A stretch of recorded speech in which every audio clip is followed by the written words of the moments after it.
to the races. Yeah, Thomas Bainton, his nickname should be the Gambler because he likes to go for those steals, and that hurt him right there. Kuhn controlling the boards Beautiful continuously pass. underneath. And Sadiq hits a 14-foot jumper. Beautiful pass. It's 23-22 now. Bulls only up by 1 because of the play of Kuhn. Bulls doing what they can do to make a miraculous comeback as Hamad Sadiq makes his second jumper of the game. At the baseline is no good by the Bulls. It's picked up again and taken over by Kuntz. We're going to have a replay of Mr. Sadiq's jumper. You see him get the rebound, kick it out to Sadiq, hit that shot. That's just textbook basketball. A shot by Ben Wells is a complete air ball, and back come the Bulls trying to regain sheer control and domination. We have a foul on Ben Wells. And the ball's going to be out of bounds to the Bulls, and I think we're going to have some more Knickerbocker substitutions. Mass substitutions, and Kuhn just got warmed up.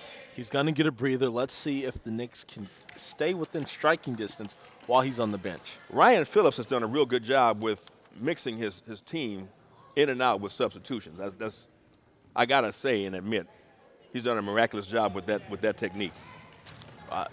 No doubt about that.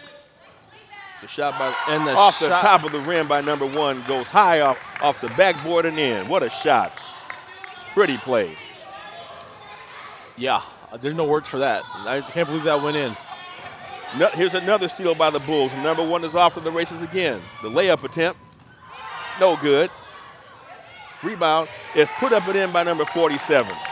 Mitchell Jackson, he's only 10 years old, but his favorite athlete's Michael Jordan.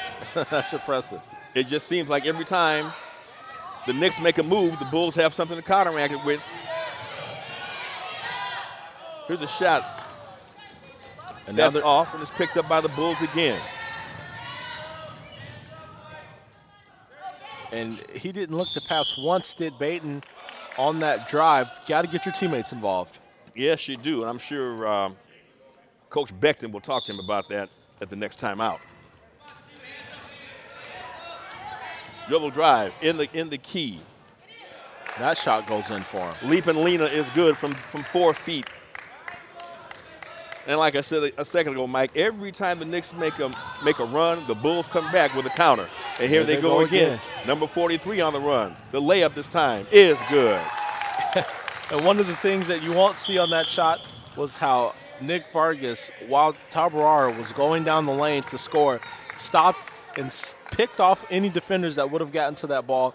That's just good team play. Put it like this, the Bulls have a skimpy squad, but the heart is there, and they've regained a 9-point lead at 31-22 with 13:53 remaining.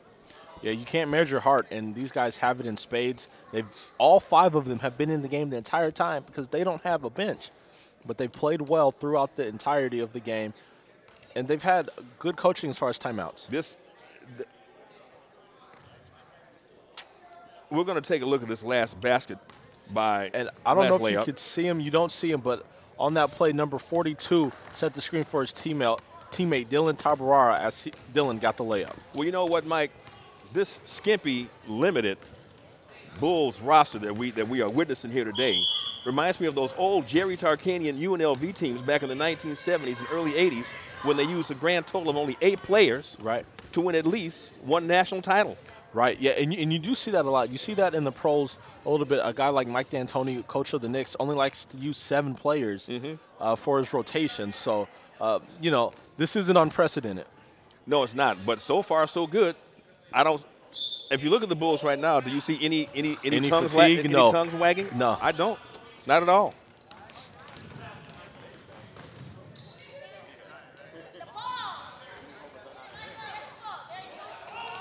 Another lead pass. I mean, that's probably the 4th one Jackson's thrown. If he plays football, he probably plays quarterback because he understands how to lead his teammates. It looks like it's Manning to Manningham on this exchange. Bulls continue to burn the Knickerbocker defense deep with long, elaborate passes. Here's a steal from behind. Beautiful play there by Vargas. And the Bulls are on the run again, fast break-wise. Reverse layup. That's pretty. He had 2 guys with him, Tabirara and Bainton. blew by them both, and he had the ball and got the layup. 35-22 in favor of the Bulls. Knicks on the attack. A beautiful stolen. steal by Jackson. Long lead pass. All the way. Layup is missed. Shot off the boards is missed. Here's another shot by the Bulls. That's off. And it is saved by the Knicks. And what do we have? No call? Inadvertent whistle. Okay. The referee said I just had to whistle my mouth too long. I think he anticipated a travel. A beautiful steal by Tabirara. Boy, he makes it look easy, doesn't he? I mean, these guys are like rabbits. He and Vargas are really all over the court. I mean, if you look at a point guard like this, the way he moves reminds you an awful lot. It reminds you an awful lot of point guards like Nash, Rondo, right? Rose, Westbrook, Collison. Yeah. Rondo. I mean, it's endless, and it is amazing. We're going to check out a replay here of that last solo steal. And you see him there coasting for life. And we talked about, Luther, earlier in the game when Christopher Kuhn went to the bench. The score was 23-22. Right. And we asked, would they be able to keep it close? Well, a few minutes later, the score is 37-22, 14 unanswered points without Kuhn on the floor. Now, when he comes back into the game, he's going to have a very difficult lead to surmount. Not only that, but Chris Kuhn has made his presence known. He has made a difference.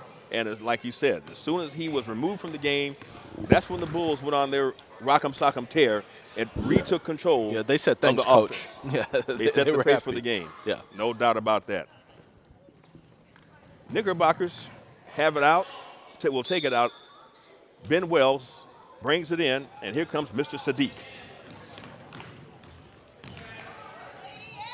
Sadiq over to Kuhn, who's been reinserted. Beautiful pass again. Wells, nice move.